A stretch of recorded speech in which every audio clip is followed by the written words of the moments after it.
When the Dallas Cowboys began their off-season process, one of the most glaring issues was the running back position.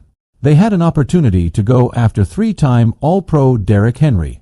It made perfect sense because Henry trains in Dallas in the off-season, plus he has the same agent as Cowboys quarterback Dak Prescott.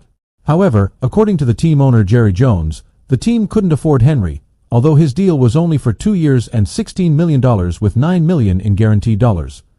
There was the option of bringing back Tony Pollard as well. In the end, he signed with Tennessee Titans 2 days after Henry went to Baltimore, leaving the Cowboys at square one.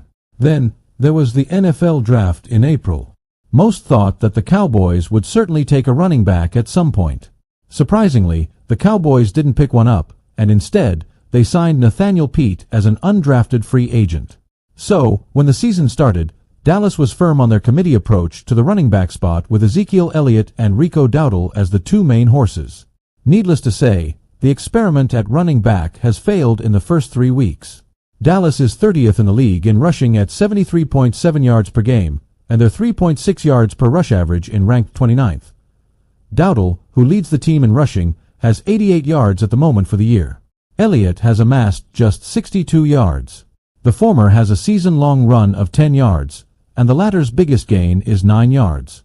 To make it worse, the longest run of the year by a Cowboys player is 12 yards, and that came from wide receiver CeeDee Lamb. That's not ideal at all. This is no knock to Dowdle or Elliott. Both have certain skills that can bring value to a team, like Elliott being an effective short yardage and goal line runner. However, neither of them, or any runner on the Cowboys, for that matter, is a game changer. There's not one guy who strikes fear in the opposing defense. To make it worse, the Cowboys don't have any creativity in their run scheme. There's no pre-snap motion or anything else to confuse the defense. So, there isn't way for them to take advantage of anything that these guys can do well consistently. It's just hand the ball off in the A or B gap and hope for the best. It feels very generic.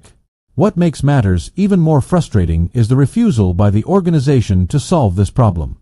The aforementioned Jones stated that he likes where the Cowboys are at, and that he doesn't see any roster upgrades being made. That's simply football malpractice on the part of Dallas. In addition to running back, there's defensive tackle and wide receiver issues that are glaring. It just doesn't make sense to have that type of thinking.